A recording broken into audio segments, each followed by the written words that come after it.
श्री हरिराम व्यास जी को जब अपने जीवन के अंत काल में रास का दर्शन हुआ मानसरोवर पर,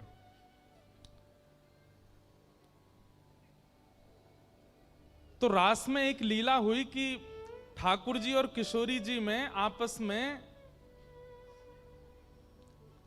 एक कंपटीशन हुआ। और कंपटीशन कैसा हुआ? हरिराम व्यास जी देख रहे हैं और किशोरी जी और ठाकुर जी कह रहे हैं चलो अब दोनों में होड़ होएगी कौन बढ़िया नृत्य करके दिखाएगा।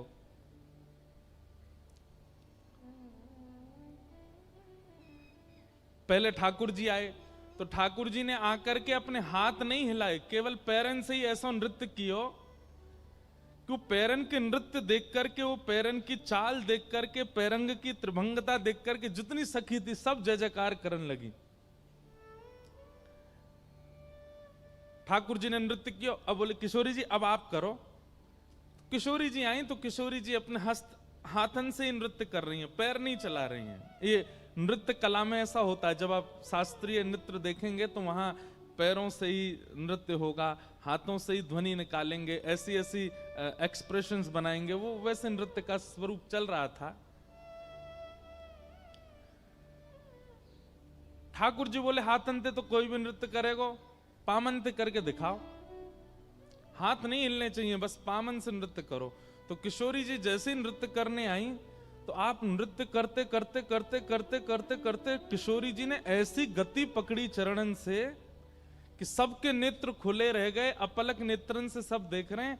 और श्री जी पूरे चौबारे में ऐसी द्रुत गति से नृत्य कर रही हैं। हरिराम व्यास जी के नेत्र सजल हो गए किशोरी जी के नृत्य को देख के। लेकिन तभी क्या हुआ, किशोरी जी के एक चरण का नूपुर टूट गया।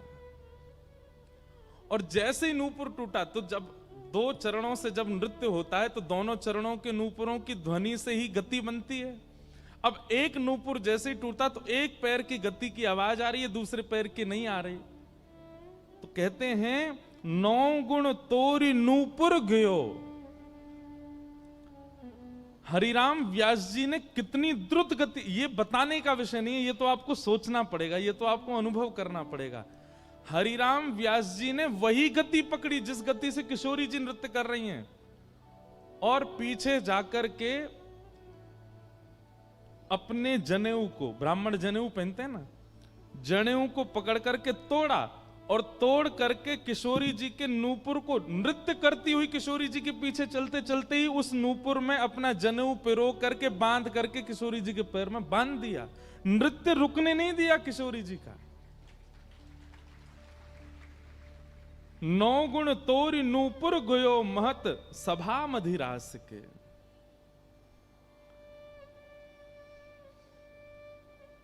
अब ये बताने में मैं बता भी नहीं पाऊंगा, आप ऐसे समझ भी नहीं पाओ, ये तो चिंतन करना पड़ेगा कि किशोरी जी नृत्य कर रही हैं, इतनी द्रुत गति से नाच रही हैं, और तभी हरिराम व्यास जी ने देखी कि एक नूपुर की ध्वनि नहीं आ रही, तो पीछे पीछे दौड़ करके और किशोरी जी के वह नूपुर को पकड़, दौड़ते दौड़ते पकड़ रहे हैं, उसमें अपना जनेऊ पिरो करके बांध करके किशोरी जी के चरण में बांध दिया। किशोरी जी रुकी नहीं है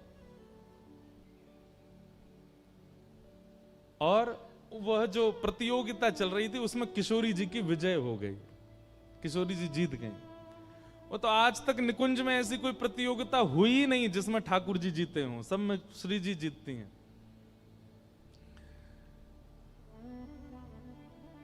लेकिन किसी ने हरिराम व्यास जी से कहा, बोले 3 धागे का ये जो जनेऊ होता है ये इतना पवित्र माना जाता है कि अगर व्यक्ति शौच आदि के लिए भी जाता है तो ब्राह्मण लोग इसको अपने कान पर अंटा बांधते हैं, नाभि से ऊपर रखते हैं कि कहीं अपवित्र ना हो जाए। इतनी पवित्रता का ध्यान रखते हैं कि महाराज अगर ये सूतक घर में आ जाते हैं, सोबर आ जाते हैं, तो जनेऊ बदलना पड़ता है।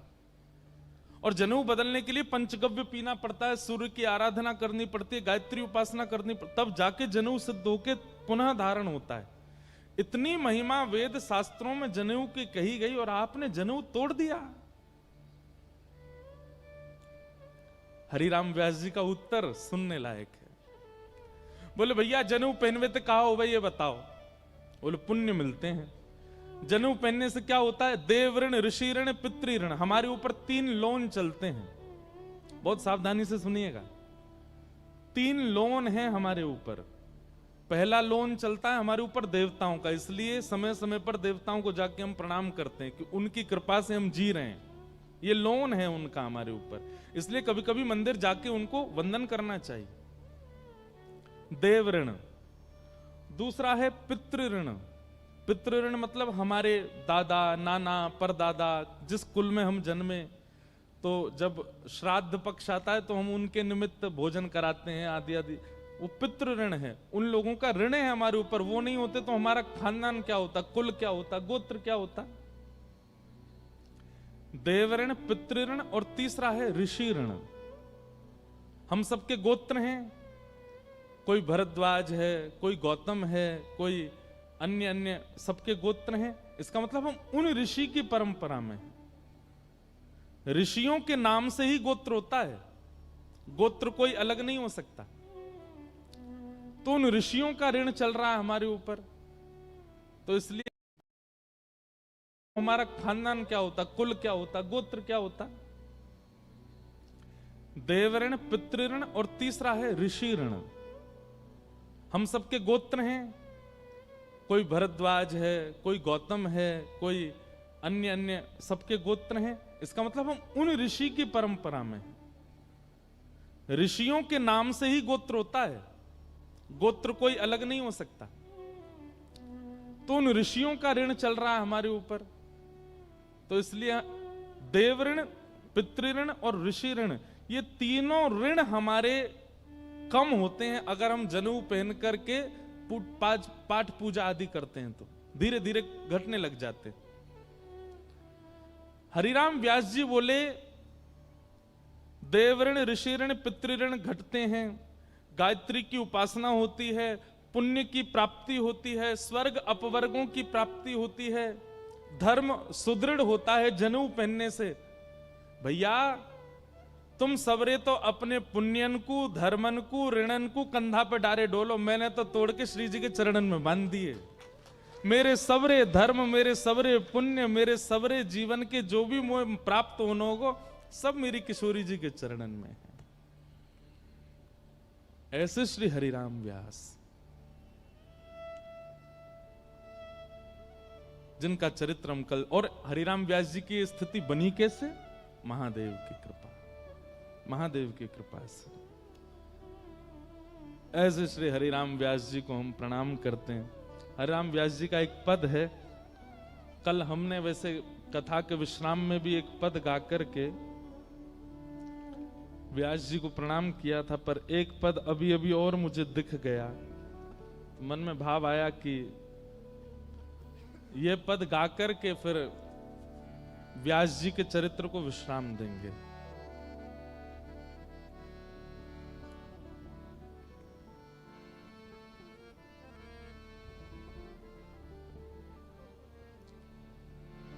वृंदावन की सेवा मीठी, वृंदावन